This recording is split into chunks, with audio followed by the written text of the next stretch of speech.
At the White House, he's labeling the growing opioid epidemic a national public health emergency. No part of our society, not young or old, rich or poor, urban or rural, has been spared this plague of drug addiction and this horrible, horrible situation that's taken place with opioids. The declaration allows existing grant money to be redirected to better deal with the crisis. The CDC says over 140 Americans die every day from an opioid overdose. We're still waiting for the classified documents related to the assassination of John F. Kennedy to be released. As of 2 p.m. Eastern Time, the National Archives hadn't said a word about when the files would appear online. U.S. intelligence officials tell NBC News that a memo from the CIA requesting that President Trump keep certain portions of the files classified hasn't even made it to the White House. The path to tax reform is clear after the House narrowly passes a federal budget outline. The yeas are 216, the nays are 212. Tax cuts dominated debate over the budget blueprint, which recently cleared the Senate. GOP House Speaker Paul Ryan. Families deserve a break. Republicans said deep tax cuts will be aimed at helping the middle class and growing the economy. House Democratic leader Nancy Pelosi. It's a massive con. During the House debate, Democrats argued the plan will give big tax cuts to the wealthy while blowing up federal deficits. House Republicans hope to formally introduce the details of their tax bill soon. Terry Moore on Capitol Hill. Tampa police are hoping someone will come forward and tell them who's on a surveillance video caught moments after the first of 3 murders in the Seminole Heights area. 2 others have also been killed in the neighborhood within 10 days. You're listening to the latest from NBC News Radio. Now, here's a new concept: digital network advertising, where businesses display your ad inside their building. If a picture's worth 1,000 words, your company is going to thrive with digital network advertising. Choose your marketing sites or jump on the DNA system and advertise with all participants. Your business ad or logo is rotated multiple times an hour inside local businesses where people will discover your company. Digital network advertising, DNA, a novel way to be seen and remembered. Digital network advertising with networks in Redlands and Yucaipa. Call in the 909 area 222-9293 for introductory pricing. That's 909-222-9293 for digital network advertising. One last time, digital network advertising, 909-222-9293. Miss your favorite show? Download the podcast at KCAAradio.com.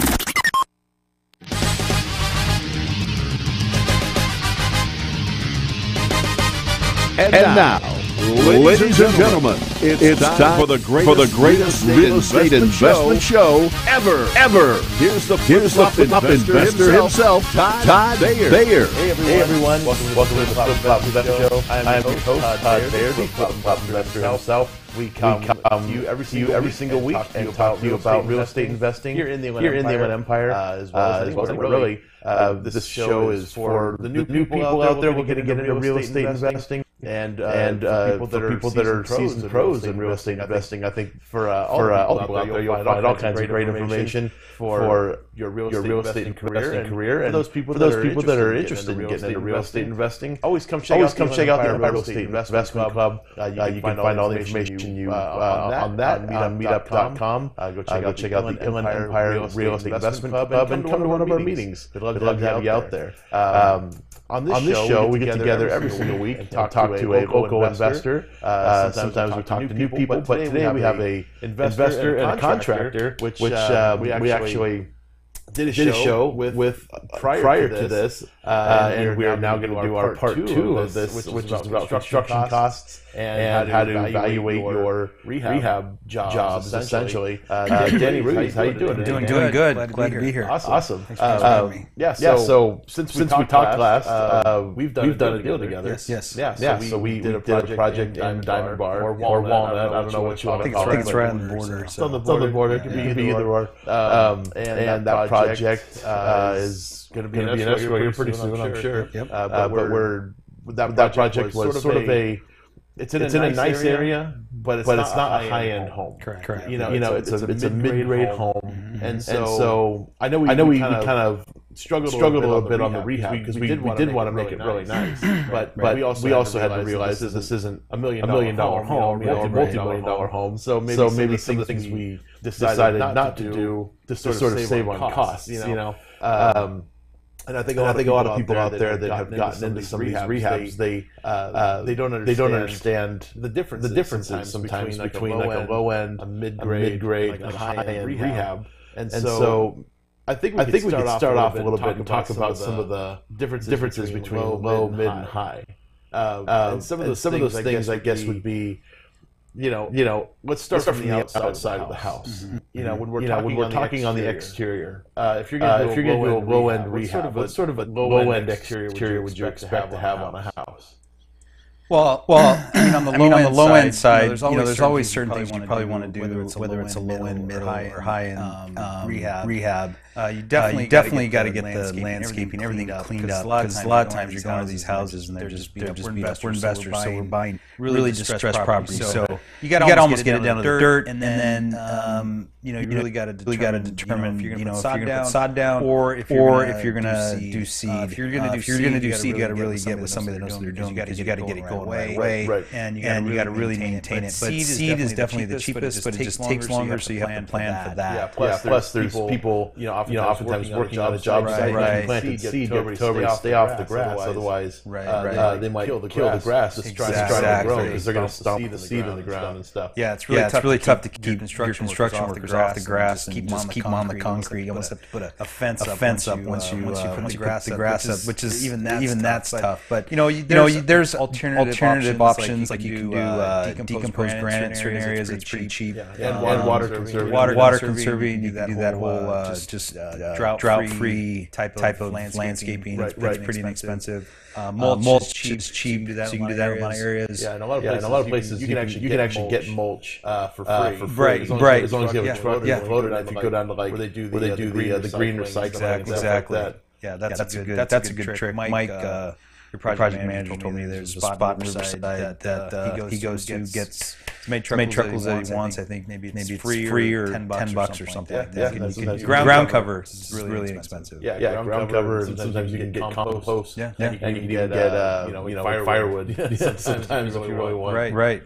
So definitely the yard is something people need to pay attention to, because that's your curb appeal. Definitely the yard. I mean, there's things that you can do where, if you paint the garage door, make that look nice. You don't have to replace it sometimes. The front door, we didn't replace it on our last rehab, and it turned out really nice. I was really pushing to get it changed out, but you're talking to change out a front door and get it nice, you're like $1,200 versus $50 paint. Right. That's a big difference. Yeah. Did we even sand it? I don't think we even sanded it. No, we just painted it. Yeah. Looks good. Yeah, it does. It's So in that particular house, we had a flagpole, which we had a guy we used to lend money to. He used to do flips, and on every single flip, he would put a flagpole on his property. It was kind of a nice touch. I remember the first project we went to him is the flagpole wasn't there, and then we came for our final walkthrough of the property to give him his last draw check, and here's this new flagpole. I'm like, hey, you know what? That's actually really nice touch. You always put a new flag up on it. It looked great. And so this house that we bought, already had one. So we did have an issue with the rope broke. The rope broke. I think it was like 2 minutes before we were doing our real estate video. I heard the snap. It was real windy that day, and I was like, oh no. And I thought, well, I'll just get up there and fix it. And I looked up. That's about 30 feet in the air. I don't think I'm going to be able to get up there. So we had to get a lighting company to come out with the boom. Really? Yeah. And they charged us, I think, $75 or $80. Wow. They backed up in the driveway, got up there on their boom lift, put the rope through, and they're good. So now we have a nice flag flying. Yeah, we got a big one up there too, so it worked out good. True. Okay, so on the exterior, now if we're talking like the exterior of the house, I mean, a lot of homes in California are either some kind of wood siding or stucco. But you get into higher end stuff, you might have like hand textured exteriors, things like that. So on a low end home, what should we expect to do on an exterior, you think? Well, if you have siding, you're going to be looking to scrape the paint and Bondo and patch the existing siding. If you have stucco, most of the time you're not going to have to restucco the property. You're going to have to look for cracks. Fill that with some silicone or some caulking.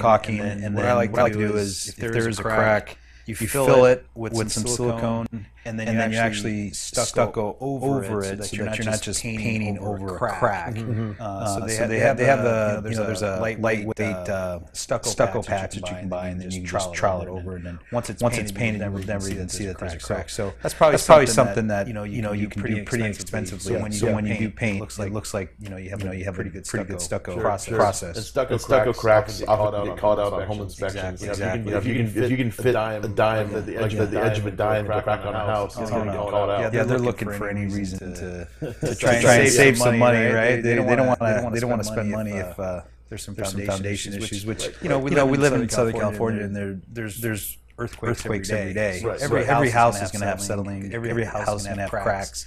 It's just a matter of how bad is the crack? Is there really foundation issue or just normal settling of property? Yeah, the house might have settled an inch or so, but it still would cause a crack because those are rigid walls on those.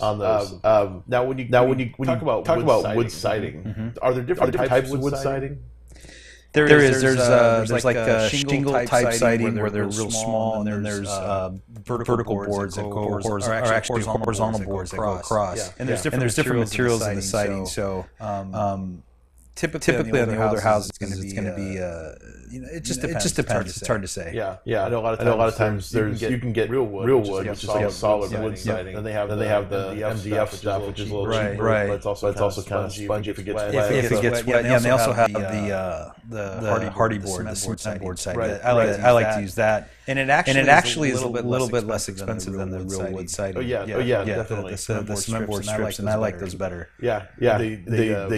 You have to prime over those. You do. Prime them and paint them. Yeah, so that's just another day of paint essentially, which is still probably cheaper than you still have to prime the extra. You still have to prime the extra. Some of them come pre-primed, so then it saves you on the time. But you definitely always want to make sure you prime anything that's raw on the elements. Yeah, and sometimes you see them, especially when you get to like more the middle grade or some of the high-end homes. We have these foams, like say around like a window casing. They'll have like this foam pop-out sort of thing. Those are made out of styrofoam. Yeah, it's just styrofoam, and then you wrap it with like a mesh tape, and then you stuck over it. Yeah. So it looks like concrete, but it's not. But if you knock on it, you hear all the halls on there. Exactly. So on the exterior, then obviously we're getting some of the roofs. You don't typically see terracotta roofs on a lower end home.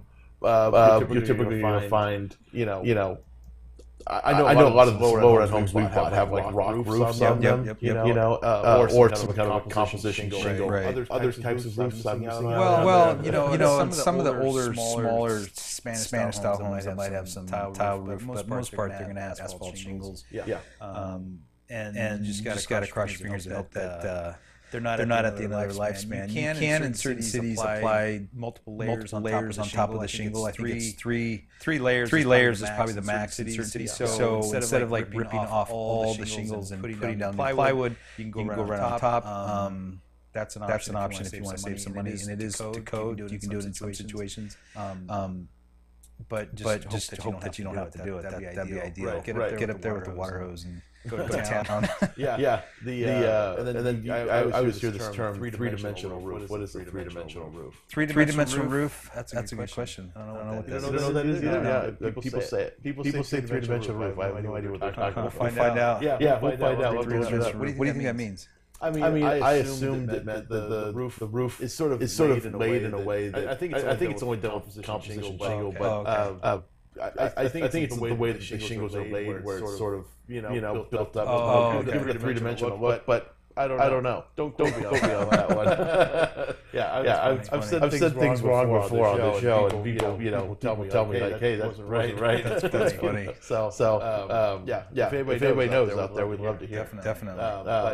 Okay, so moving on to the inside, and this is where most of the money is spent on a house, is on the interior of the home. So when we get inside the house, one of the first things people are going to notice are floors, walls, and ceilings. Right. Those are kind of the first things people's eyes go to. On a lower end home, we might be doing sheet vinyl. Yep. Or carpet. Yep. And What else? What are the sort of things that people do on low-end homes? Well, on the lower-end homes, you're probably looking at very basic laminate flooring throughout.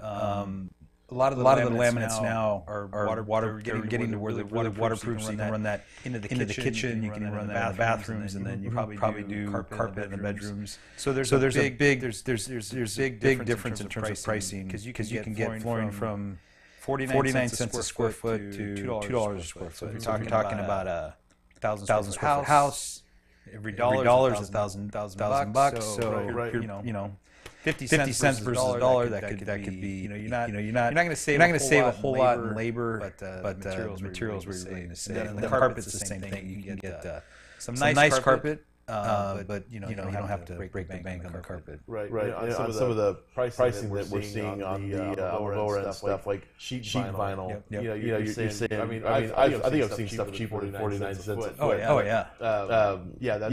It's going to be some pretty cheap stuff. I know this is the type of stuff you used to see in kitchens a lot, but you don't see it very much anymore. Right.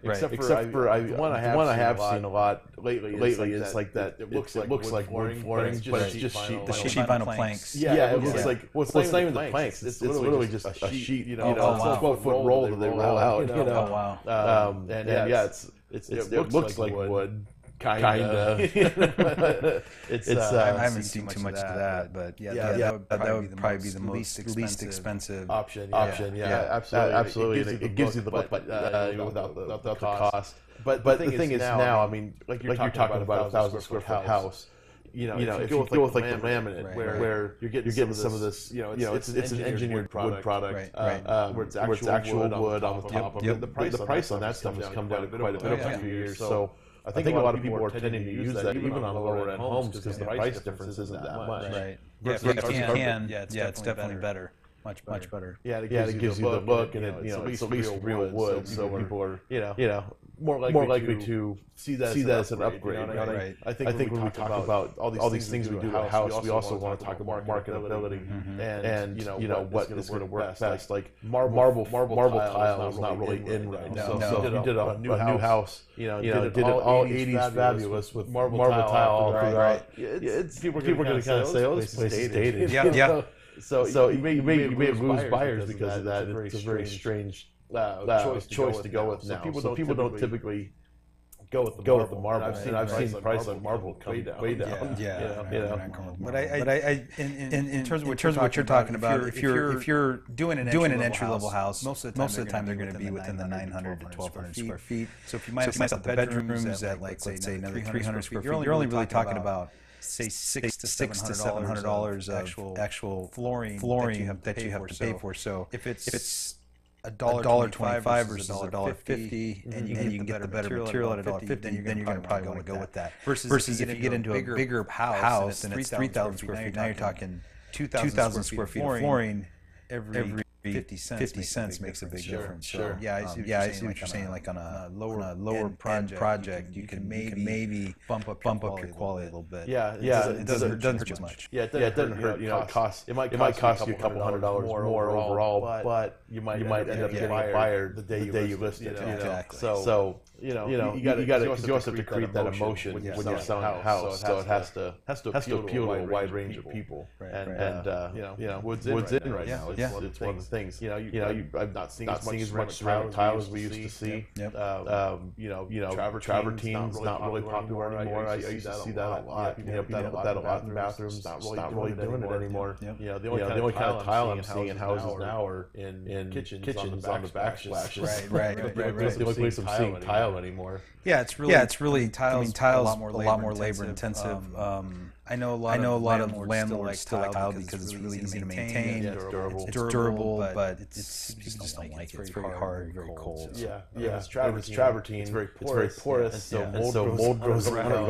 So if you put it like in a shower or something like that, you need to like spray your tiles with bleach. Right. Kill the mold. Exactly. But people are still doing, I guess, shower tile. Shower tiles. Where they're doing, sort of those 12 by 24 inch tiles. You see a lot of that kind of stuff, which is good too. But pricing wise, I guess that's sort of what a lot of people like to know is, what are the ranges we're really falling into on flooring.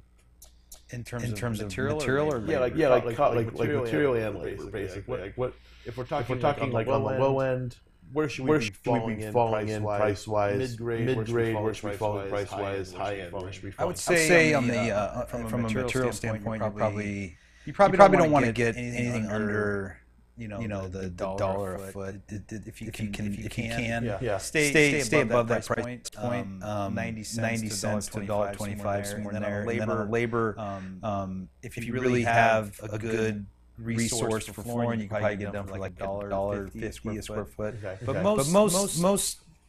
most people are going to spend about $2 to $2.25 a square foot. Sure. So get it. If you can get it under $2, you're probably okay for labor. If you really have a good relationship with the contractor that does a lot of flooring for you, you can probably get it at like $1.25, $1.50.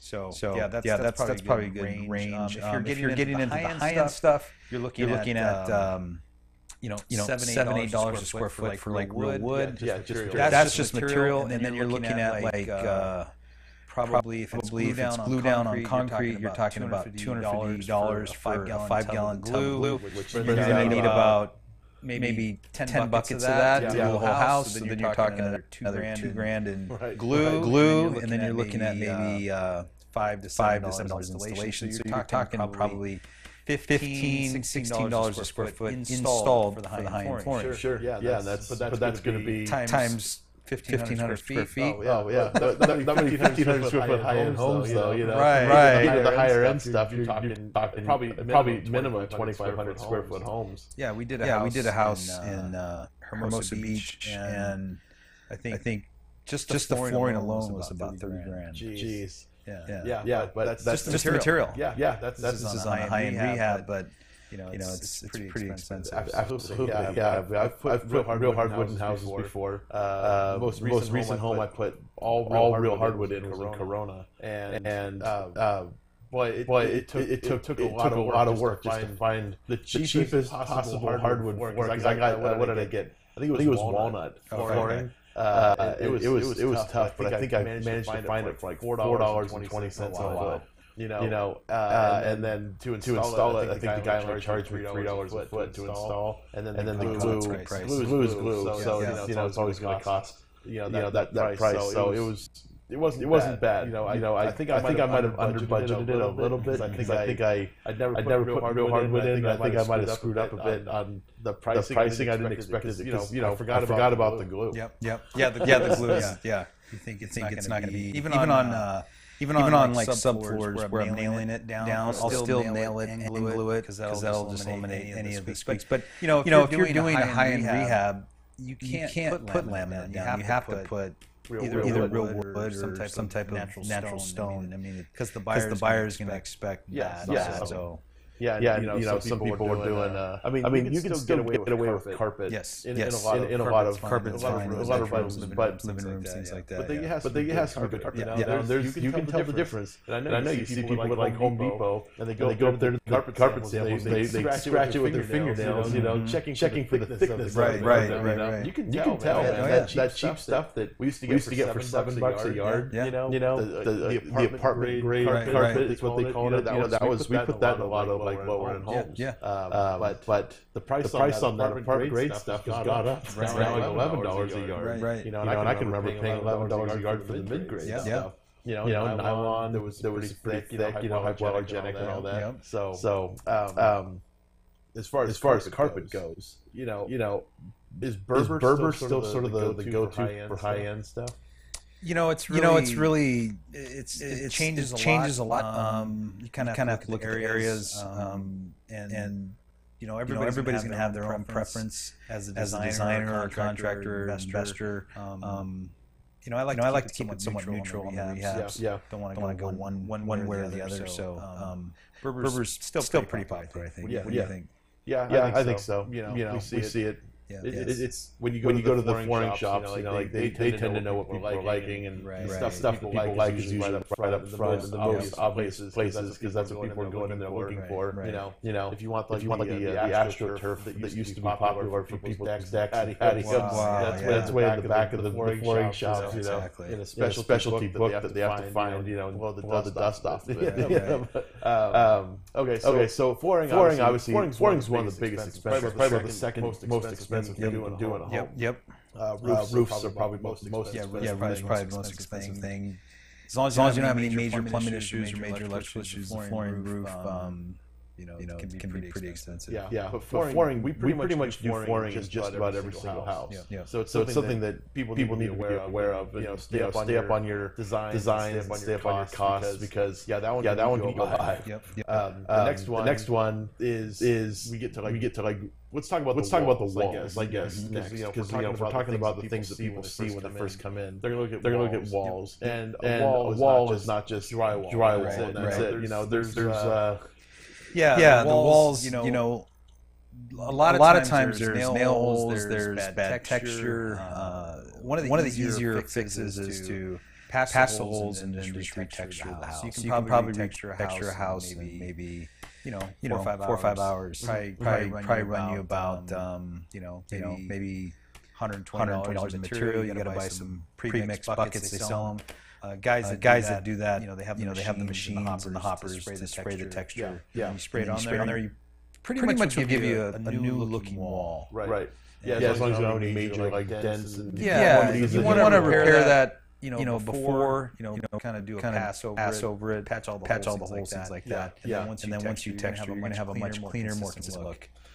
Sometimes if it's really bad, you might skim coat the walls first, and then texture over it just to get a nice flat, even look. Because over many years, people living in a home, that doorknob kept going through the wall right there, and they never bothered putting one of those door stoppers. And so you're like, okay, there's just bad patch. It's just a big patch. All of a sudden, you have this big hump on the wall. That's like, okay, there's definitely a hump there. There was a hole at some point. Somebody did something. There's a line. Exactly. You want to get rid of all that stuff. Take out the old patch sometimes. Put in a piece of drywall. Retape and mud it, and then go over it with some new texture. So what would you end up paying for like a full retexturing of like a 1,200 square foot house? You're probably looking at right around $600-700 somewhere in there. Parts and labor.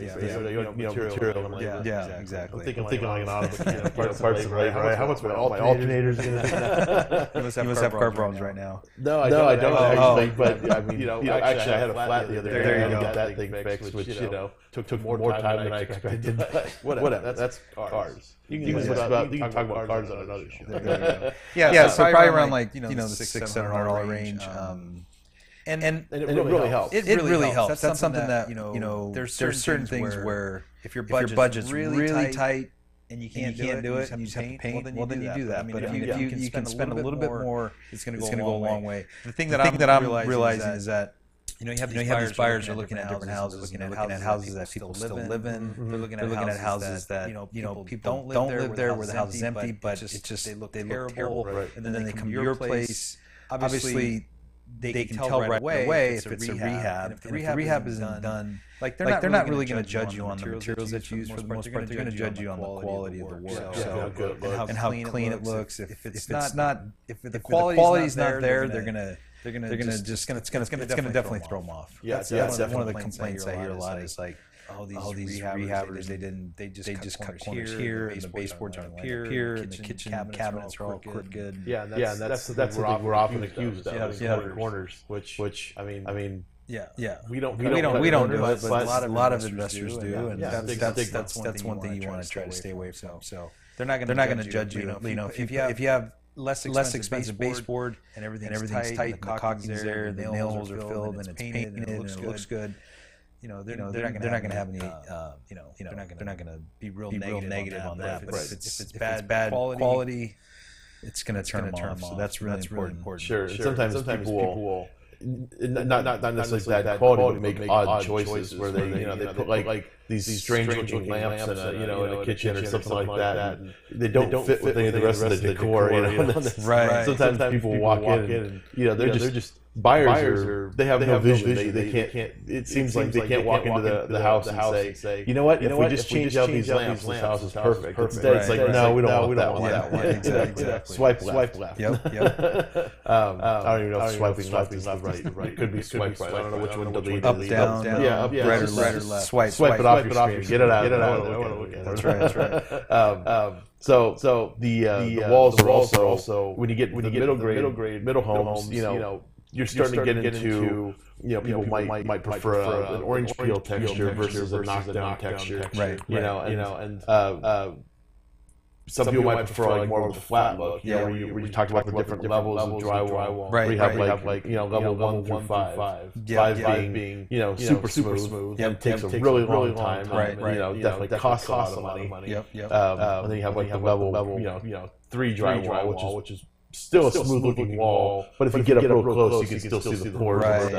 Yeah, there's probably the easiest to do is a knockdown where you spray it on really heavy, and it kind of splatters, and then you take a trowel and then you flatten it out, because that's going to cover most all imperfections. And then you have two different levels of knockdown. You have real heavy knockdown, then you can have a lighter knockdown, and then you get into the heavy orange peel, light orange peel. And then you get into like what you were saying about the level 3 smooth finish, where you get up close, you can still see some imperfections. Then you have level 5 where you have a guy with a light, and you have another guy with a trowel, and you're going through every square inch of the wall to make sure there's no imperfections. That's your super high end, where you're talking $600 or $700 to texture. On a level 5 finish, probably like $3 or $4 grand. Yeah, and that's for a whole house. But in addition to the cost, there's also a time cost. Right. Yes, that takes forever. It's probably like maybe a 5 to 7 days to do that job. Yeah, as opposed to a $600 thing is going to get them in and out in half a day. Right. And the drywall, because they have to spread it all on, and then they have to sand it all down after it dries. So you have to wait for it to dry. So you got another day wait time, maybe 2. Then they have to sand it all down, then they usually have to apply it back on again. Yeah, you're playing like 3 coats. Yeah, keep sanding and all that stuff. So the time, and if you're paying a lot of money in interest, which you probably are right home, that could definitely cost you a lot more than just the $3,000 or $4,000. So but that look, and some people really like that look. Yeah, and some of the houses, depending on the area, the design is going to call for the smooth finish. If you're going for a more modern, contemporary look, it's going to call for that smooth wall. You can get away with maybe a light orange peel, but sometimes you have to go with smooth coat. And then in addition to that, sometimes people might put like wainscot on the walls, to add that sort of elevated look to a home. Right. And you can go many different ways with wainscot. I mean, there's kind of the basic one, which we did sort of a basic wainscot here, but you can go pretty ornate, and get a lot of different textures in there. And also crown molding, chair rails, things like that. People add to their walls to add an extra layer of look, and for certain types of homes, it definitely calls for it. Right. And so in your experience doing wainscot and things like that, what are your costs looking like for that? It's usually by linear foot. Yeah, it's usually by linear foot. It just depends on the style and design that the client's looking for. We don't typically get into that too much on the rehabs. That's mostly on on just the residential clients that we have, that we do like remodeling, things like that. Yeah, built-in bookcases and things like that. Like you might do it in a bathroom. But if it's a higher house, you would consider it. The cost can range depending. You could be like $7 a foot, up to $12 a foot, depending on who you use, things like that. So it can get pretty expensive. And the finishing is tough because you have to come in and have a painter that's a higher end painter that can mask off everything, sand everything nice. Because you're spending all this money on this wainscoting, you don't want to just slap some paint on there and have it look not good. Yeah, you don't want to see all the seams and all the edges. So you got to get every corner, every edge has to be tight, has to be clean. And then when you spray, you can't overspray where you get drips and things like that. So it's quite an event. Yeah, definitely. To do wainscoting. Yeah, I know. We did it here in our offices, and it was time-consuming. It took a while for them to put it in, first of all, and then to paint it and make it look right. You had to go over it a couple times. But yeah, it looks great. But it turns out really good. Your office looks amazing. Yeah, thanks. So walls are important, flooring is important. Then we get to things like electrical outlets, things that people might jump out at them. So if you have like a freshly painted wall, some people we've seen don't bother changing out the electrical outlets and the cover plates. Yeah, that's something you should do no matter what. It's really inexpensive. Cover plates are 20 cents a piece. Outlets, I think you can get them now for like $1.10. Yeah, you can even get them under $1. And you don't have to get the nice decor ones. You can get the regular round ones. But if you replace all the outlets, replace all the switches, it gives the house a nice clean look. But gotta make sure you put them on right, because those are not always the easiest thing to do. Even the most trained electricians can't seem to get it right. So I have a video that I did where it actually shows people how to do it. And you got like I have like 6 or 7 tools that you use just to put an outlet in and get the plate on right. Yeah, and I know you even have the videos on YouTube, right? Yeah. So they should check it out. You have a YouTube channel. I guess you should probably mention it. So if anybody wants to check out some of the stuff. Yeah, if you just go to Residential Resource Group, in the YouTube search button, it'll show all the videos, and it has that video on there where you can see how I put a outlet cover on. Yeah. It's I would say it's intense, but it's nice because like you said before, you can tell the difference between the quality of the projects. When you go into some homes, there'll be two electrical outlets right next to each other, or like a wall switch and an electrical plug or something, and they're different heights. Like one of them's higher than the other one. I'm like, did the guy that put this thing in not bother thinking like maybe I should line these things up to give it a clean edge? Yeah, those things are important, and people will notice that. They may not say anything, but they'll definitely notice like the outlet's not right, or a little gap there or something like that. So those are things you can do that they don't really cost you any money, but you can make a difference from that standpoint if you're on a budget. So. Yeah. If you have an electrician basically do a whole new plug and switch through the house. Yes. What are you looking to spend on a whole new plug and switch? Well, it depends on who you have doing it. If like let's say if you're the rehabber, if you know what you're doing, it's not really that difficult to get somebody that's not a $60 an hour electrician going there, and you could probably get your handyman to do it, or you can get one of your guys to do it. Outlets are pretty easy. You got the black side, and then you have the white side, and you have the neutral. And there are some times where you have multiple wires coming out where somebody's not going to know what to do. But if you ever got 3-way. If you're you want to have an electrician do it. It's probably gonna run maybe. It's probably like a half-day job. Let's say 5-6 hours. So you're probably looking at maybe $300 to $400 for the job. Yeah, and that's basically pay the labor cost. Pay the labor cost, pay the material. Yeah, and that'll get you into like a 3 or 4 bedroom house, possibly. Kitchen, living room, dining room. Yeah. It's but it's not a bad. It's not a bad thing to spend money on, because like you said, it gives you that nice clean look. Everything looks like it's been replaced. Plus, I don't know how many times we've had a home inspection done where we found like faulty plugs. So it gives you an opportunity to get in there and make sure all of them are wired up properly. Right. But sometimes we've also uncovered some faulty wiring at home, which resulted in more cost. Doing it, but so you have to find that stuff regardless anyway. Yeah, you're gonna have to find it. It's gonna come up on a home inspection anyway. So it's always important to do it. And I think that's just one of those things where you almost have to do it on every rehab, unless you're into a house that doesn't really need that much repairs.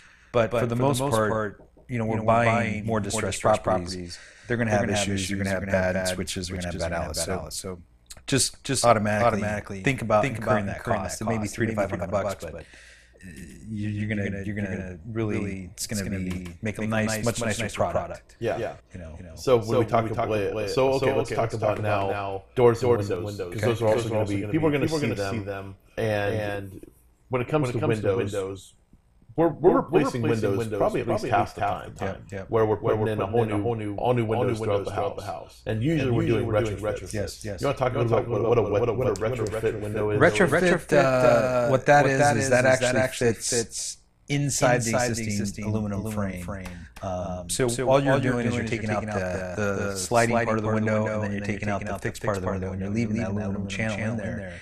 And so when you measure your windows, you're measuring to the existing aluminum. I also have a video on that too. So that's good. Check that out. There you go. Perfect. So you measure out. Your contractor measures out. Assuming keeping that aluminum channel in there, and then the retrofit window has a flange on it, so it actually covers up the aluminum on the outside of the house. And it's a pretty simple application. If you get your measurements right, you're applying silicone on the inside, you're applying silicone on the outside, you're screwing it off on the inside, and then you're doing some type of trim work. It can be costly depending on the level of finish that you want. But for sure it's gonna bring a lot of value to the property. Now, if you're really on a tight budget, sometimes you just can't afford to replace the windows, and you just clean them up and do the best you can. But fix some of the frames if they're a little jagged. When the windows don't roll properly, we have to replace rollers. And sometimes we replace glass on existing windows. If it's a broken glass or something. But a lot of times adding the vinyl windows in are nice because it's dual pane. A lot of the the windows we're replacing are typically single pane, right? And so they end up helping reduce noise from outside, which is one thing. Plus, they're better, higher energy efficiency. Exactly. So there's some good benefits to putting them in. But then sometimes we have to completely take out the old frame. So when we do that, you have to bust out some of the exterior. You have to try to keep it as clean as you can. But usually. In this case, we're not doing retrofits. We're doing new construction style windows.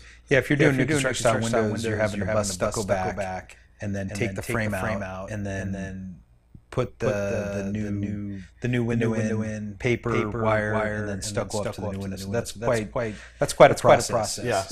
So if you can avoid that on rehab, you're going to save a lot of money. And we may only have to do that on one or two windows at a house, but there have been some situations where we ended up doing that on every single window. And sliders, the sliding doors, you can't forget about those. Those are a big deal. But because sometimes you might have an odd-size slider, and you might not be able to get that size fast enough, so you want to just get a standard size. So then you have to create a whole new opening for your slider. But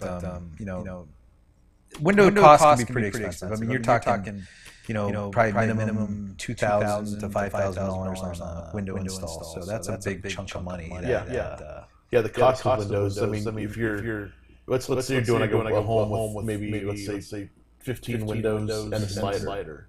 And pretty standard, not huge windows. Let's assume these are normal sized windows. Right. What do you think you're going to be spending on a house like that for windows and that slider? You're probably spending 15 windows. That's probably going to be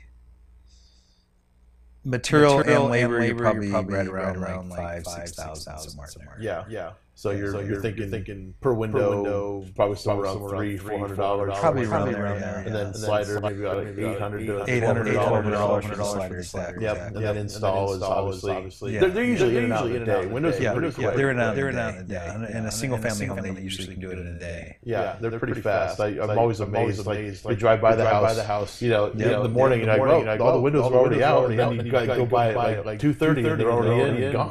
I'm like, wow, okay. What am I paying for?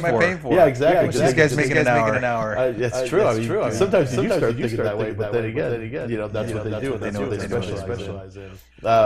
Okay, so windows are good. Doors, so interior doors. We can go into lots of detail on doors. Right. There's sort of you have hollow core and solid core, and then you have barn style doors and all these other things people are really liking these days.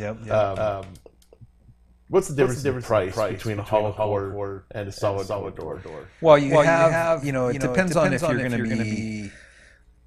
A lot of times in the older properties, you have the casing around the door, where the door actually closes too. If you don't know what the casing is, but the casing and the jam.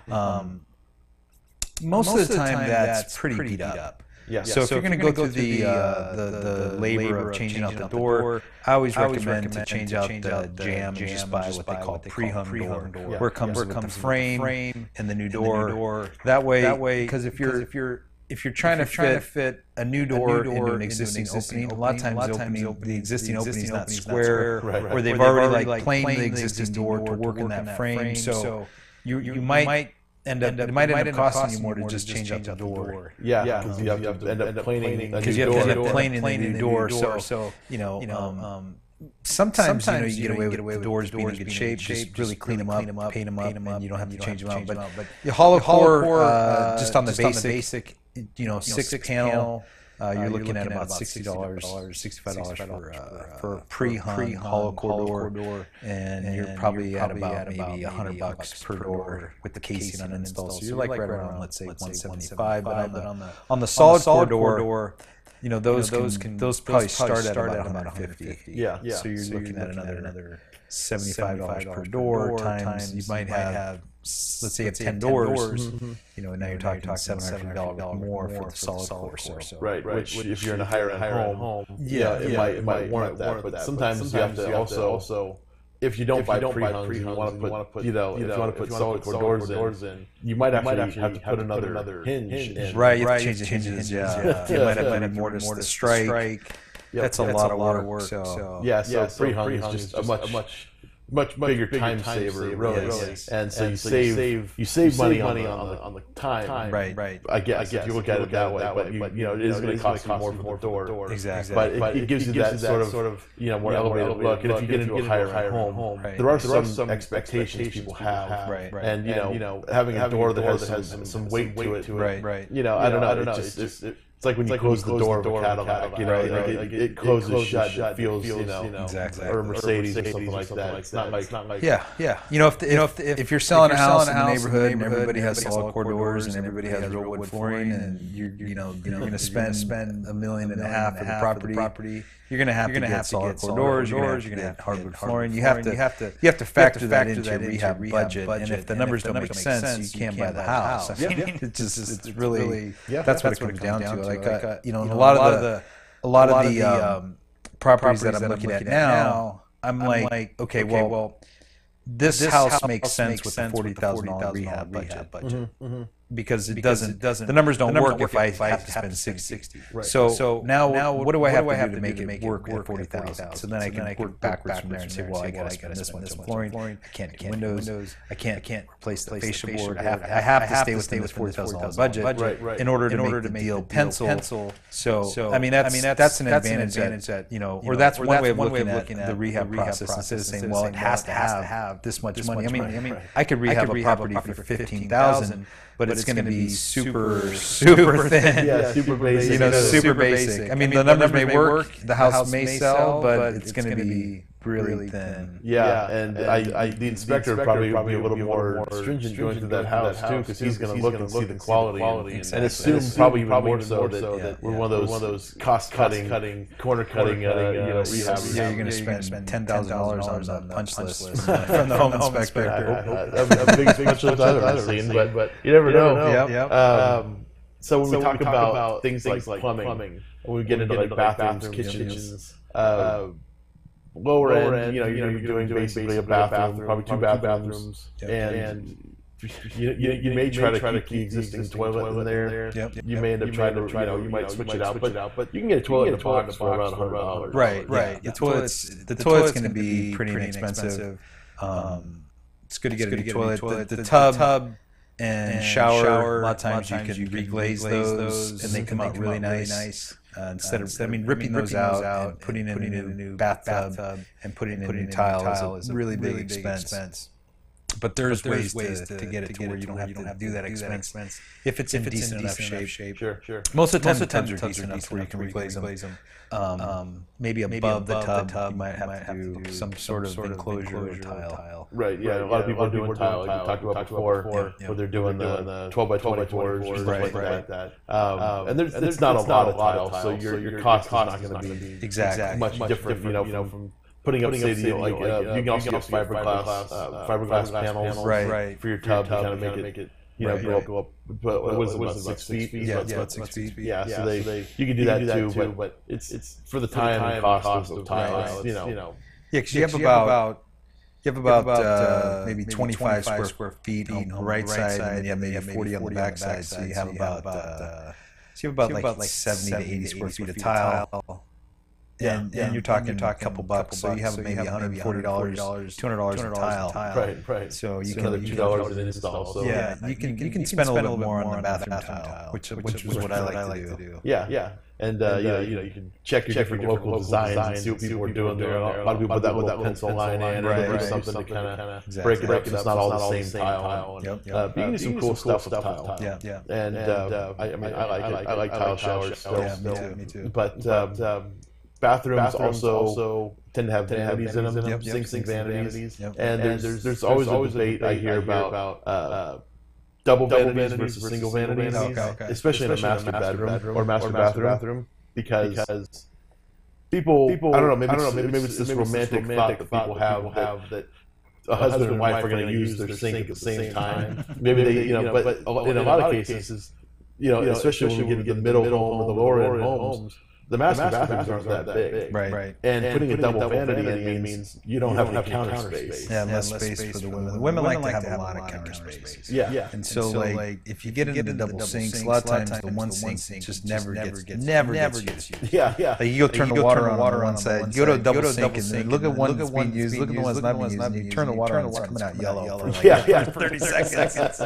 Right? And then it's like it's just there to collect dust. Yeah, that's what it seems like. A lot of people I've talked to who have a double vanity, they end up using the sink that's the most convenient for that room. A lot of times it's the one closest to the toilet or the one closest to the door. Yeah, I mean, if you really think about it, what are you using the sink for in the morning? You're brushing your teeth and that's pretty much it. Maybe washing your hands. Wash your hands, but you're taking a shower. You're not washing your hands in the morning. No, wash your hands before you get. Wash your hands before you get in the shower. No, you're just pretty much just to brush your teeth, right? Yeah, you just splash some water in your face to wake up. But yeah, maybe. You don't need it. Yeah, they're overrated. Not many spouses are out there are doing it at the exact same time. That you have such a time crunch in the morning that you both have to be brushing your teeth at the same time.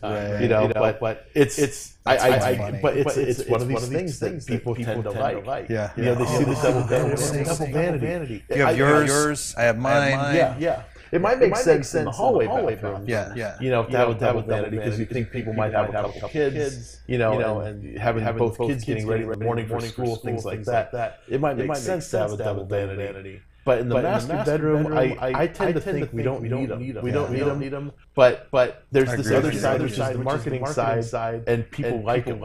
And they have. I don't know what it is. I don't know what goes through their minds and why they think they want it. But they like it. They do. And sometimes people, it's nice to use like if you're going to do a vanity in a bathroom, to use an actual kitchen lower cabinet. Because it brings it up a little bit higher. So you might have a little bit higher sink in the master bedroom.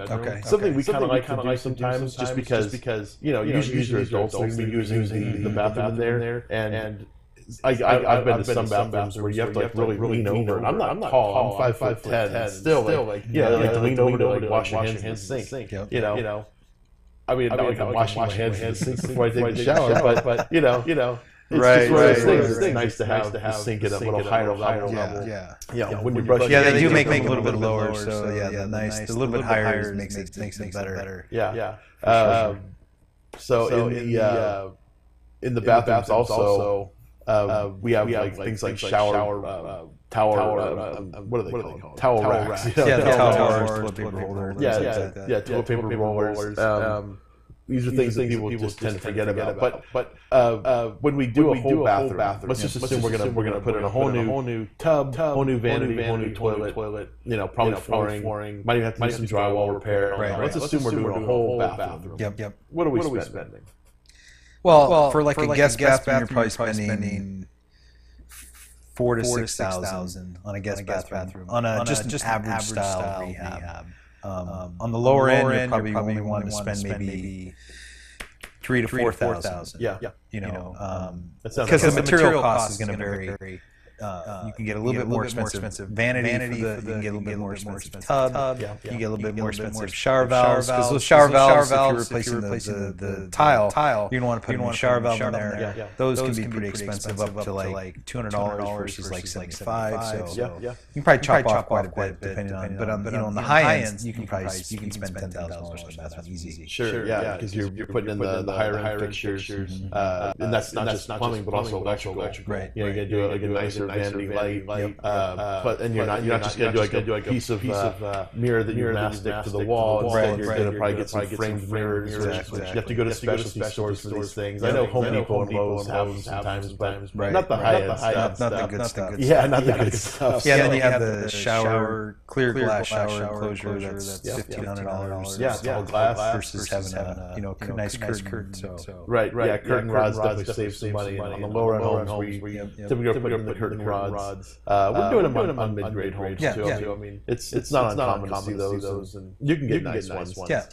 We always when we finish up some of our finishing touches, Mike, our project manager, always insists upon putting a shower curtain in at the end of the rehab.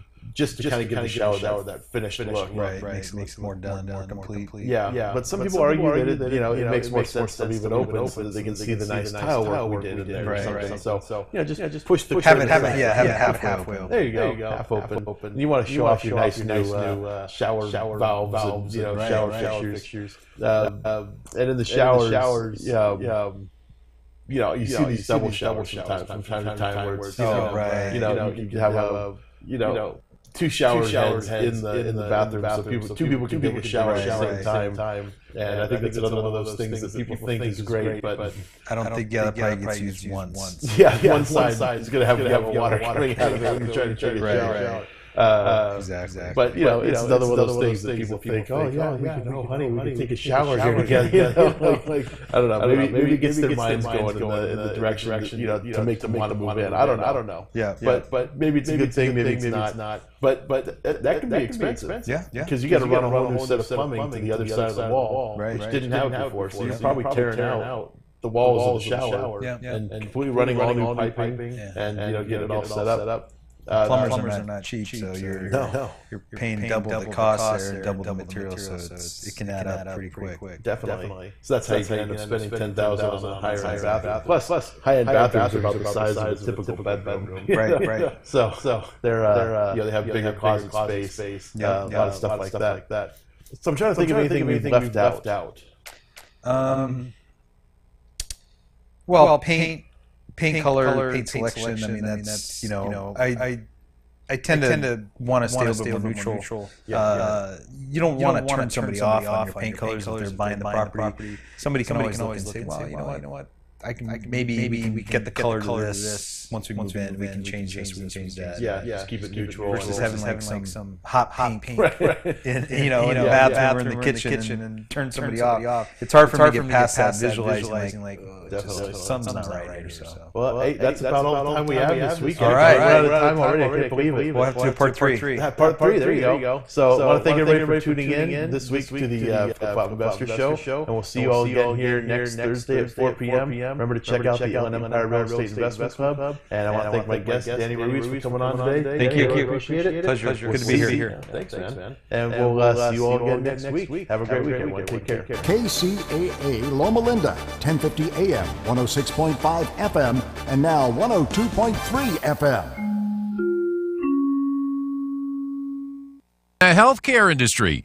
Drugstore giant CVS Health, which processes more than 1 billion prescriptions a year as a pharmacy benefits manager, is now in talks to acquire the health insurance giant Aetna for as much as $66 billion. Blowout earnings after the closing bell from Amazon, thanks to its Prime Day and sales at Whole Foods. Also at Alphabet, thanks to advertising sales at Google. And at Microsoft, thanks to its cloud computing unit. And at Intel on a jump in sales of memory chips. Shares of all those tech giants much higher in late trading. Earlier on Wall Street, the Dow 71 points higher on the day. The Nasdaq, though, down by 7.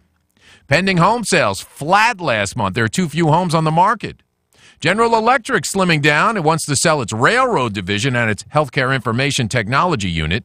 And Nike is opening up 5,000 yoga studios where it'll also sell yoga gear. Tom Busby, CNBC. If you're still struggling along and wonder how the big money is being made in the rigged market today, then take a listen to Dave and Lori. They're both retired engineers from GM who moved to Florida to live on their dreamboat. It wasn't long after when they started to worry about how long their retirement savings was going to last them. Then they found my Money Press method. Dave brought me my coffee in bed the one morning along with our Fidelity report through May. It was unbelievable what we had made in the month of May and then what we had made from year to date. And we didn't start trading until the end of January. And our account since January 23rd, when we started the trade, was up $97,000.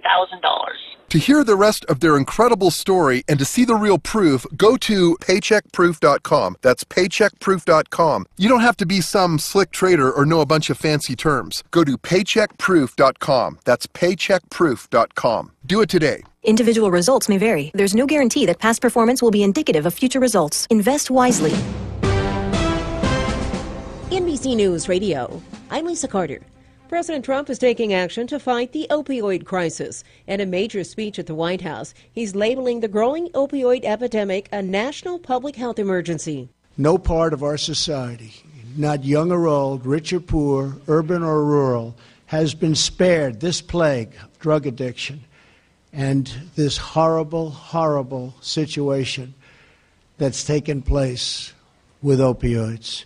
The declaration allows existing grant money to be redirected to better deal with the crisis. The CDC says over 140 Americans die every day from an opioid overdose. We're still waiting for the classified documents related to the assassination of John F. Kennedy to be released. As of 2 p.m. Eastern Time, the National Archives hadn't said a word about when the files would appear online. U.S. intelligence officials tell NBC News that a memo from the CIA requesting that President Trump keep certain portions of the files classified hasn't even made it to the White House. The path to tax reform is clear after the House narrowly passes a federal budget outline. The yeas are 216, the nays are 212. Tax cuts dominated debate over the budget blueprint, which recently cleared the Senate. GOP House Speaker Paul Ryan. Families deserve a break. Republicans said deep tax cuts will be aimed at helping the middle class and growing the economy. House Democratic leader Nancy Pelosi. It's a massive con. During the House debate, Democrats argued the plan will give big tax cuts to the wealthy while blowing up federal deficits. House Republicans hope to formally introduce the details of their tax bill soon. Terry Moore on Capitol Hill. Tampa police are hoping someone will come forward and tell them who's on a surveillance video caught moments after the first of 3 murders in the Seminole Heights area. 2 others have also been killed in the neighborhood within 10 days. You're listening to the latest from NBC News Radio.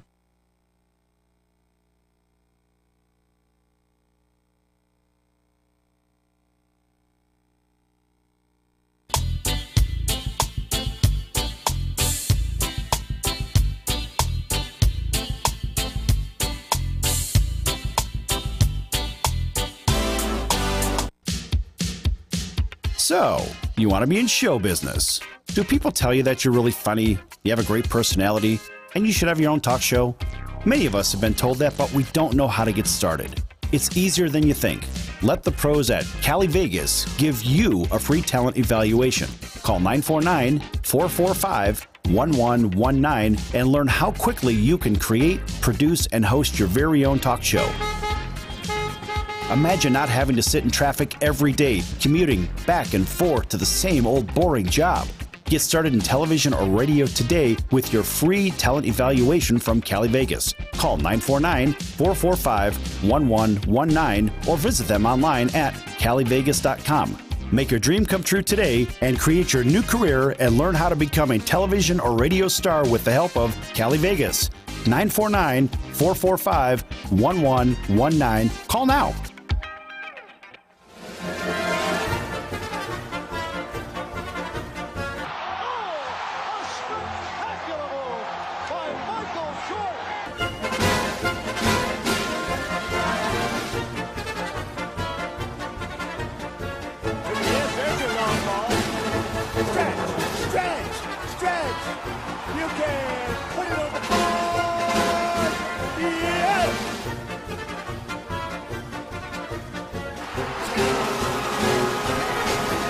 Welcome to the Sports Circus. I'm your ringmaster Sal here with Long Beach Lenny and Colonel Bucky. A big welcome to everybody listening on iHeartRadio from coast to coast, our NBC Sports affiliates, as well as KMZQ 670 The Score right here in fabulous Las Vegas on Las Vegas Boulevard. And, of course, a big hello to all of our friends over in Hawaii listening in on Oceanic Time Warner Cable, Channel 882. That's by KPHI 96.7 FM and 1130 AM. How about a big round of applause for them? Okay, folks, today's show is brought to you by Black Diamond PR Firm, representing actors, athletes, authors, musicians, and small business since 2007. Everything you do is public relations. Black Diamond PR Firm, we are your people. Visit them at blackdiamondfirm.com or call 877-256-3075, 877-256-3075. Tell them the circus sent you.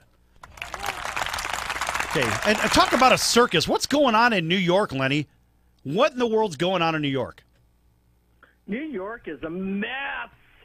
New York is a mess right now, Sal. And it's not about a traffic jam, not about construction. It's about tearing down things. It's about tearing down the club, the storied Yankees, and firing their manager, Joe Girardi. Gone, Sal. Gone. How does that happen, and why does it happen? You know, that happens because you are in the Big Apple, and because they seem to think that with the personnel that they put in place this year, that they should have gone further.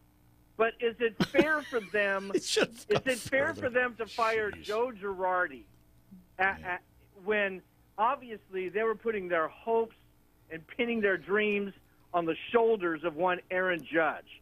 He did not come through. Why is the coach sacrificed when this young man and the team did not deliver? In a rebuilding effort for the Yankees to get to Game 7 of the LCS, mind you, in a rebuilding effort, how does that happen? Why does it happen? Bucky, do you have an answer? I don't have an answer. I don't have an answer, but I have a pretty good idea of where Joe Girardi is going to land. Yeah, I believe the same thing. Yeah, he's heading to southern Florida real soon, I do believe. Yeah, you know, Lenny, I think he could be managing that club down there for Derek Jeter. Yeah, you would like to think that. But you want him to go to Anaheim, of course. I think that he might go to Anaheim. I think that Artie Moreno can open up his pocketbook. Oh, he won't. He can open up his wallet. Socia's not going anywhere. He has enough pesos in place to be able to lure him over here. And why not, Sal? Why would you want to start with Derek Jeter in a rebuilding club when you could come to a club that has Mike Trout in place? Eric, you know, Mike Trout in place, you got Pujols in place, you got all the necessary pieces, and then you could probably get a piece of, probably get a piece of the personnel moves as a GM or something. So he would have a lot to say there. So that's what I'm thinking. I'm thinking that he could come. Oh, stop your wishful thinking. It's not going to happen. Socia is a plant. He's not going anywhere. Well, let's just put it this way. I'm thinking that if Girardi could go and get fired and his team got to the championship series, what in the world is keeping Mike Socia remaining in SoCal? 2002, that's what's keeping him there. Yeah, he won a World Series 15 years ago. Right. And it was really Joe Maddon's team at that point. It was a collage of great coaches. They had Renicky, they had Bud Black, they had Joe Maddon. Now the one that is like the Sesame Street playoff where they come up and they say one of these things just doesn't belong, that would have been Mickey Hatcher as the hitting coach. Mickey Hatcher. Yeah, I would agree to that. Mickey Hatcher. What is Mickey's Hatcher kind of a for? boob. He's just kind of a big boob, isn't he? A lovable boob. Yeah. Guys like boobs, right? So he's a lovable boob.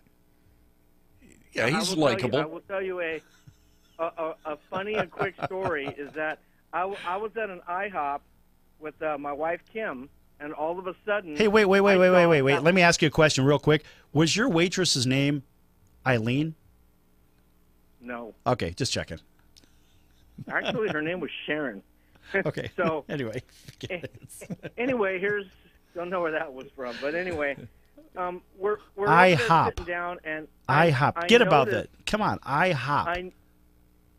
As I finish, I noticed that Mickey Hatcher walked in, and by the way, he looks leathery, weather-beaten, OLD.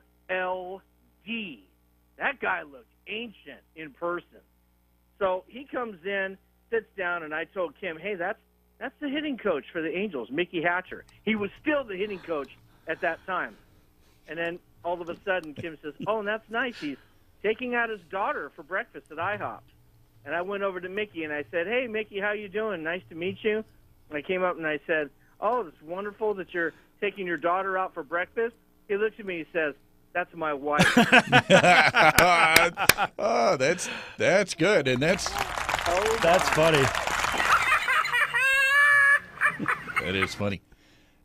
Is the last name of the waitress, was that Sharon Peters by any chance? No. Okay, yeah, because No, I went to it school was with not. her. Okay. Well, I think a lot of guys went to school with Yeah. her. Okay. She in Mrs. Crabtree's class? No, because she was Sharon Peters. Mm-hmm. Sharon Peters. There you go. There you go. All right, please proceed. Go ahead. So anyway, it's just that I still think that the Angels painfully, we talked about this yesterday, painfully need a managerial change. They need to blow up Socha. Can we get the dynamite on that? Blow up Socha. If they could do that to Joe Girardi in New York, It's Anaheim. keeping It's the land of snowflakes. They're not going to do it in New York. They'll do it. They'll keep everything status quo in sunny Southern California. Why? Because it's the land of snowflakes. what is keeping Socha there? He won one World Series, and by the way, we all know that one World Series was lightning in a bottle. Everything, all of the stars aligned. He had a shortstop in David Eckstein that was 5'5". He hit 3 grand slams that year. You know, everything. Garrett Anderson catching that one fly ball that he had like a can of corn or whatever at the tip of his glove to end the game. Hey, look what I caught, Mom. You know, that whole World Series there. I'm glad we won, but it wasn't some decisive pound you into submission type of World Series. It was not. So that's why I'm wondering, Sal. I'm like, what is keeping Socha? He hasn't won a division title in how long? A division title. I'm not even talking about getting in the playoffs. He hasn't even won a division title. He's got tools, but what does he produce? Go ahead, Bucky. Well, okay, so you've got Mike Trout, but Mike Trout doesn't have any rings at this point, and I don't know if he's ever going to if he doesn't get any help out there. Don't you agree? Well, it's not necessarily. Yeah, the help needs to come from pitching. The help needs to come from pitching. Is where that needs to come from. So that's where Mike Trout and the well, that's why the Angels. No, Lenny, that's why the Angels could deal him and get themselves a whole pitching staff, and then they can compete week in and week out, and day out, without having to say, well, we have to worry about the long ball or this or that. With aging players besides Trout, you've got a couple of good players in Calhoun and Trout, and I would say well, Upton's not. I don't know if he's going to re-sign, but I think your shortstops. He's a quality guy. I think there's a few pieces there, but you've got to have pitching. Pitching wins championships. Period. And now, just like in baseball, we know in football, defense wins championships. And coming up in our next segment, folks, we have 2-time Super Bowl champion, All-Pro, Pro Bowler, certainly should be in the Hall of Fame, and of course, the Ring of Honor in New York, Leonard Marshall. He'll be back with us in just a few moments, folks, so don't go anywhere. Back in a few. Do you have any questions about legal issues? Have you ever been stopped by a police officer and issued a ticket that you're scared to deal with? Have you ever been in trouble with the law and don't know what to do? Do you have a will or power of attorney question? Is your home being foreclosed upon and you don't know where to turn? Maybe you were given a contract that you don't understand. For freedom and a worry-free solution, call for Legal Shield today at 213-245-1305. It's that simple. You will have access to high-quality law firms that will fight for you for less than $1 a day. Peace of mind is just a call away. That's for Legal Shield. Call 213-245-1305 or visit us at nocourt.us. It's justice for all and not justice for some. So, you want to be in show business. Do people tell you that you're really funny, you have a great personality, and you should have your own talk show? Many of us have been told that, but we don't know how to get started. It's easier than you think. Let the pros at Cali Vegas give you a free talent evaluation. Call 949-445-1119 and learn how quickly you can create, produce, and host your very own talk show. Imagine not having to sit in traffic every day, commuting back and forth to the same old boring job. Get started in television or radio today with your free talent evaluation from Cali Vegas. Call 949-445-1119 or visit them online at calivegas.com. Make your dream come true today and create your new career and learn how to become a television or radio star with the help of Cali Vegas. 949-445-1119. Call now. Listen to Sports Flash every day on The Score. Up-to-date sports info as it happens. Sports Flash brought to you by New Male Medical, America's #1 men's wellness clinic. Reclaim your youth and vitality today. New Male Medical.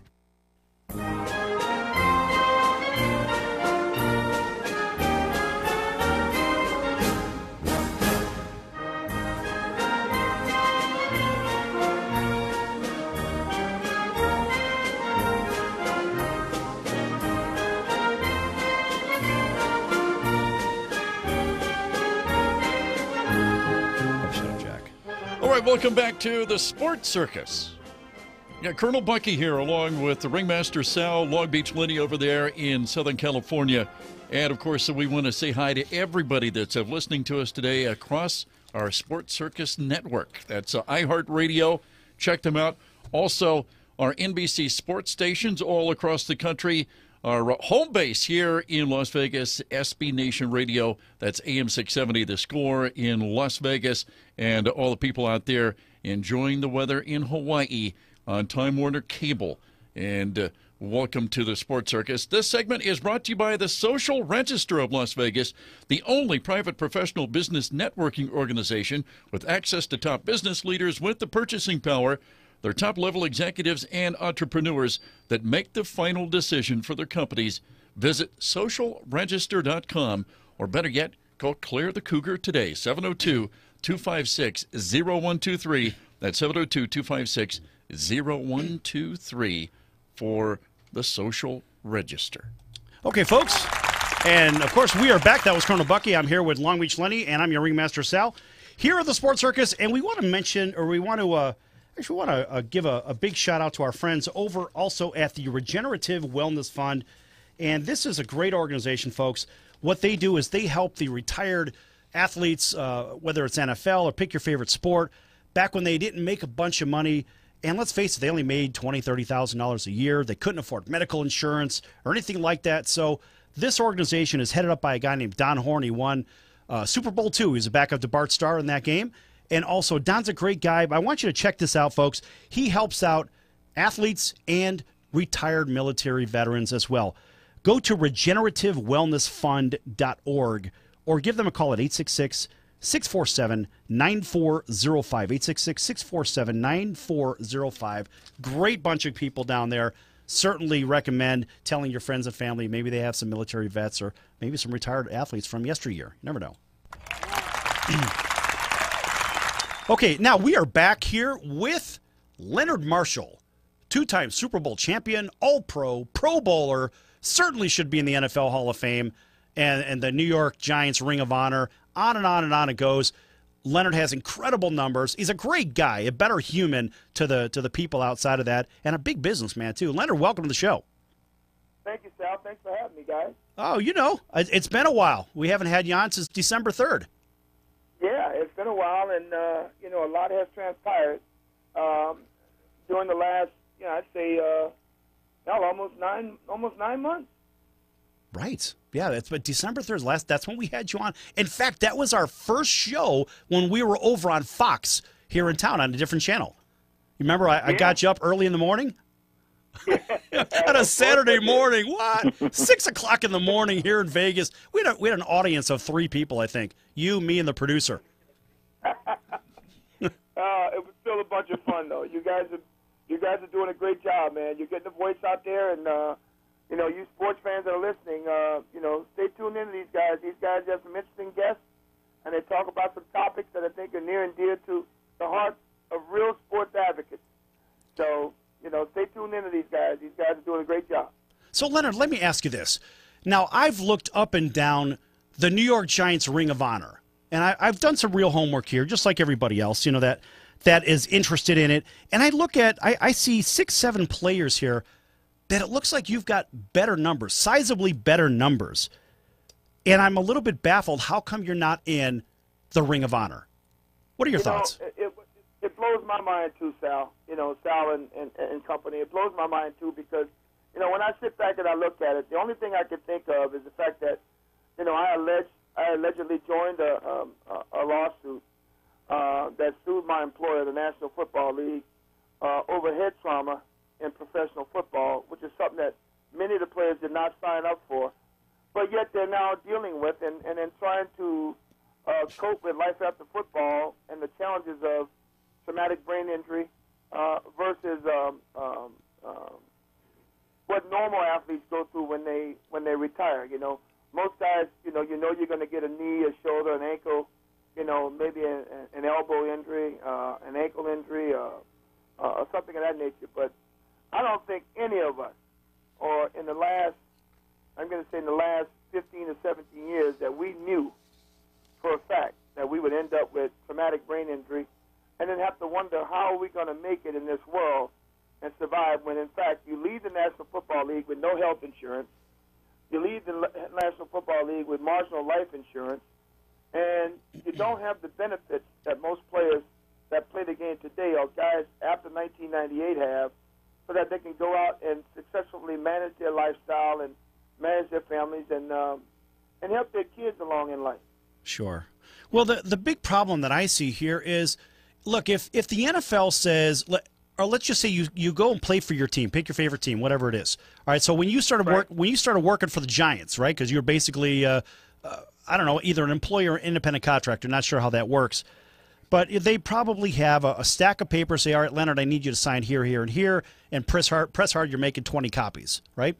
So, I mean, right. You've been through business school, law school, whatnot. I mean, you're one of those guys that have taken your career to a whole different level after football as opposed to some of the other guys, some of your colleagues, right? So you've certainly been a leader off the field post-career, probably at a level 3 times of what your average player would be. So, and I say this because a lot of people don't read the fine print, right? You have the ability to read the fine print as whether it's player or manager. You can do it, but a lot of people don't know what they're signing, right? Maybe it's they don't know what they're signing, and they don't go to the meetings when they're playing the game. They think it's forever, and they don't understand that, the NFL stands for not for long. And if you don't prepare, before you leave the league or you leave playing in the National Football League, you're pretty much setting yourself up for failure. And that's why you see the divorce rate so high within 2 to 3 years of leaving the game. That's why you see players going bankrupt between 3 and 5 years from leaving the league. And you're almost guaranteed to leave with some sort of sustainable injury that will take and eat up most of your cash when you leave the game because you don't have any health insurance. So if you don't leave the league and go get a job right away or join some sort of unionized organization where you can get health benefits, you're pretty much in trouble, as well as your family. Right. And see, that's actually the benefit. That's the benefit of having that regenerative wellness fund. The reason I brought that up to you, and I brought that up for the audience, is because you have the old players that played in the before you, the generation before you, Leonard, and they didn't make anything. And so that's why you've got the stem cell research and this organization that helps out those former players that have no money, and they they never had insurance or anything like that. And it's a class organization, and they actually work for all athletes from pick your favorite sport. But most importantly, they do help the military vets.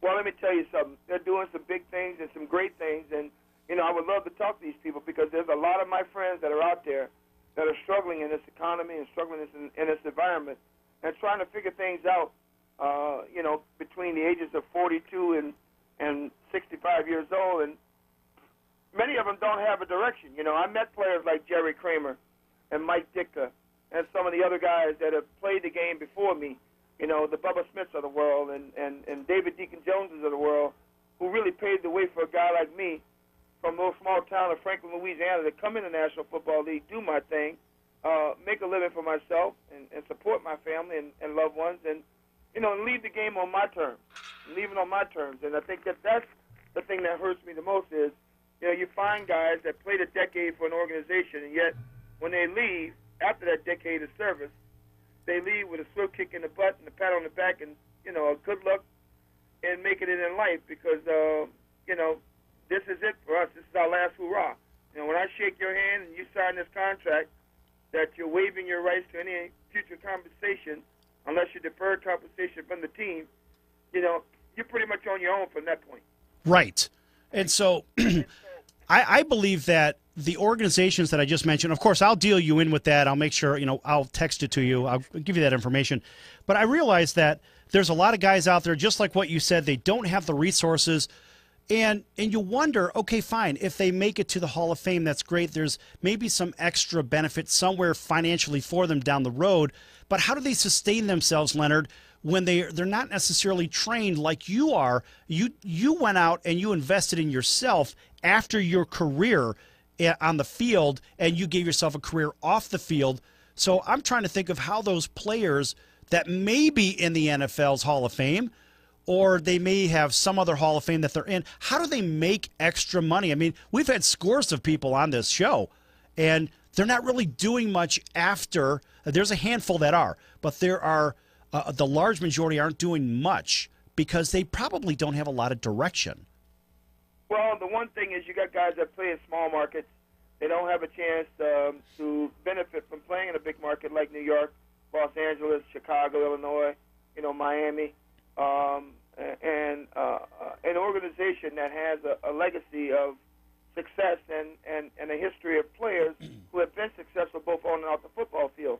The fact that I got a decade of service in with the New York Giants and recognized as an all-decade player, a legacy club player, and so forth and so on, it's a benefit because, the one thing you do, you can do these so many autograph sessions and so many personal appearances and so forth and so on. But at the end of the day, what did you get from the game?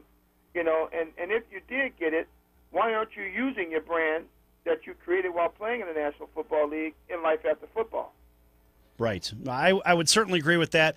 And I think a lot of guys say, well, all right, this is great. I've got this brand. I can affiliate myself with this club for the rest of my life, like yourself with the Giants, right? And so you can always be you're always going to be recognized as a great player from the New York Giants, but yet you're not in the Ring of Honor, which in the next segment I want you to drill down into that just a little bit because, I mean, frankly, I look at that list and I scratch my head and say, well, great, there's a guy like Carl Banks. Now, one of your teammates. You had better numbers than Carl, right? Tiki Barber's in there. Jesse Armstead's in there. George Martin's in there. You have better numbers than these guys, and it doesn't make a lot of sense for me. So at the end of the segment here, it's going to be about 45 seconds. We're going to go ahead and jump into a commercial break, and I want you to tell everybody why you believe you belong in there and who would you like to see in there alongside you. I mean, let's face it, there are some guys that I'm sure you have a head-scratching episode. You're like, well, how come they're not in there? How come I'm not there? Why aren't they in there? I mean, hell, you could put your whole defensive line in there, from when you played, and most of your team. That's ridiculous. Yeah, a significant amount of guys for sure. Yeah, that's for sure. Okay, folks, so we're going to be back here in just a few minutes, and we're going to continue our conversation with two-time Super Bowl champion Leonard Marshall, All-Pro, Pro Bowler, you name it, he's done it. Great businessman, better human. Folks, don't go anywhere. We'll be back in a few. Attention men and women between the ages of 18 and 65. If you suffer from excessive hair loss, thinning, or balding, write down this important phone number, 702-978-8008. The Doctors of Hair Clinic has medical experts to determine the cause of your hair loss and provide the best solution to help you restore your hair and confidence. Using state-of-the-art FDA-approved technologies, Doctors of Hair can regrow or restore your areas of hair loss, offering cool laser therapy, neograft hair transplant, and platelet-rich plasma. Doctors of Hair will find the right solution for you. No drugs, no linear scarring, no regrets. Call us today at 702-978-8008 and let the compassionate medical experts evaluate you with a free consultation. A natural head of hair is just a phone call away. Call Doctors of Hair, 702-978-8008. That's 702-978-8008. Or visit us online at doctorsofhair.com. Doctors of Hair, your experts in hair restoration. Diamondback Land Surveying is your one-stop shop for all your professional and technical land surveying needs.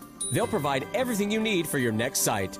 No job is too big or too small for Diamondback Land Surveying. Whether you're building a block wall or mapping the next Taj Mahal, Diamondback Land Surveying does it all. Call them today at 823-DBLS. That's 823-3257. Or check them out at diamondbacklandsurveying.com. 823-3257. Do you have any questions about legal issues? Have you ever been stopped by a police officer and issued a ticket that you're scared to deal with? Have you ever been in trouble with the law and don't know what to do? Do you have a will or power of attorney question? Is your home being foreclosed upon and you don't know where to turn? Maybe you were given a contract that you don't understand.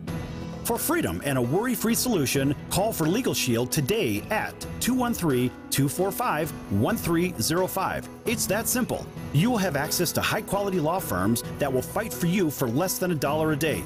Peace of mind is just a call away. That's for Legal Shield. Call 213-245-1305 or visit us at nocourt.us. It's justice for all and not justice for some. Are you a small business owner or pursuing the dream of starting your own company? Do you know where to start or how to grow that existing business? The American Business Trust Company has the answers you need. The American Business Trust Company can help you with startup capital, business strategy, sales and marketing, and establishing your company with a physical location or on the internet. You decide. You bring the idea, the American Business Trust Company can help with the rest. For a free evaluation, you may visit them online at abtrustco.com. That's ABTRUSTCO.com or call them at 657-600-1876. That's the American Business Trust Company, 657-600-1876. Call them today. They can help your business right away.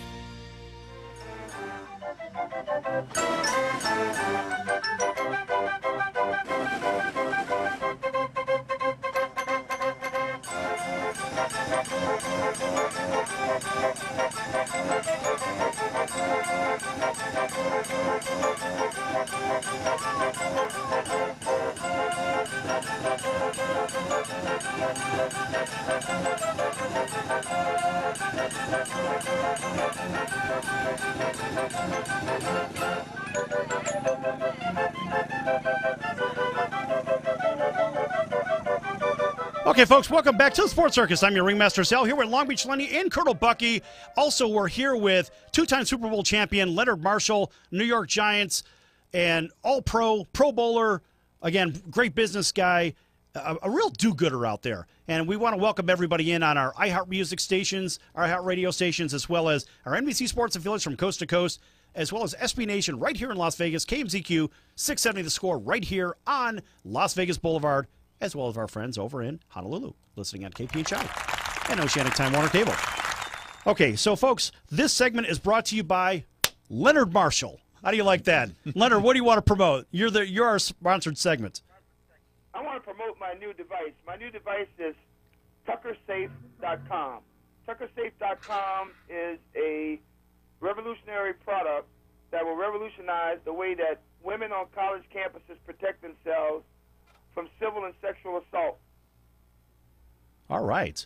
Let's give a big round of applause for that. I wanted to slip that in there for you because I had a slot for you. Nice. Great. Okay. All right. So where we left off, Leonard, is I wanted to ask you a question, maybe a couple of quick ones about the ring, and then Lenny's got a question or two as well, okay? All right. So So let's drill down into this Ring of Honor thing. Now, look, I found 7 or 8 guys that you have more impact on the New York Giants than they do. Are outside of the head trauma situation. Why is it that you are not in the Ring of Honor for the New York Giants? I wish I knew, Sal. I think for the most part it's politics. I think that, when I look at the landscape of everything, and everything included, what I've accomplished, what I helped my team accomplish, what I helped my 2 teammates who are in the Hall of Fame, Mr. Harry Carson, inside linebacker playing over my right shoulder, my left shoulder, and Mr. Lawrence Taylor, who's played over my right shoulder for more than 10 years with the New York Giants. I think back and I look real hard, and I always ask myself that question, how come I have the numbers I have, 83.5 sacks, 103 quarterback sacks, including the playoffs and Super Bowls. I'm the only defensive lineman in the history of the organization with multiple sacks in the Super Bowl. In Super Bowl 21, I sacked John Elway 3 times. I sacked Jim Kelly, the only sack of Jim Kelly in Super Bowl 25, and one that knocked him out of field goal range and put us in position pretty much to win the game.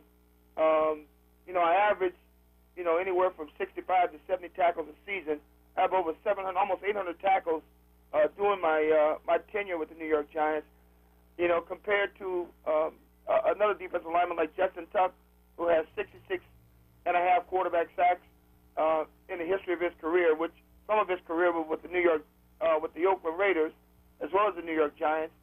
And then he had 362 or 63 tackles in his career with the New York Giants, and I laugh at it. I laugh at it. I'm a starter in 2 Super Bowls. I'm 3 times a Pro Bowler, 4 times an All-NFL player. I won the John Madden Award 4 times as a player, 2-time Defensive Lineman of the Year. 3 You're on the times All-Decade MVP team twice, aren't you? Yeah. I just don't understand. Defensive Lineman of the Year twice, in my career, and I just don't understand, other than politics, why I'm not. I asked a writer who writes for the Hall of Fame. I asked 2 writers, Ron Borges from New England, and I asked Gary Myers from New York. And I asked them both the same simple question. As a matter of fact, Gary posted something on Facebook discussing this, and he said, Leonard, I would have thought that now that you're retired more than 21 years, that you would have been recognized as a Ring of Honor player, along with one of your other teammates, Mr. Bartos, who played in 5 Pro Bowls, who was all NFL 3 times, and did so many great things for the New York Giants while playing the center position, just like you played in the trenches on the defensive side of the ball, and it just doesn't make sense to me. The only thing I could think of is that it's just the politics. The politics, and then being surrounded by 2 Hall of Fame football players like Lawrence and Harry. There's a reason why they got in the Hall of Fame, and I think that's because they had, strong defensive line play from guys like myself and Jimmy Burke, and we just had an impact over our career, and I'm baffled by it. I'm speechless at many a time because I don't understand how politics can come into the play of the numbers. The numbers don't lie. The numbers don't lie, and the success of the organization doesn't lie. When number 70 was in the lineup, it doesn't lie. Right. So, folks, we're here with Leonard Marshall, 2-time Super Bowl winner from the New York Giants. And, Leonard, in fact, your career straddled the 80s and 90s, right? So, correct. For you to make the all-decade team with a half a decade in the 80s and a half a decade in the 90s, you had such an impact in both of those for only half of a decade. That's a pretty big feat instead of playing from top to bottom, like from 81 to 91 or something like that. But to play half, basically we'll call it, 5 years and 5 years, something like that. The fact is, if you're good enough to do that, to make that team, you should be in the Hall of Fame, first and foremost. And then anything that follows that is just icing on the cake.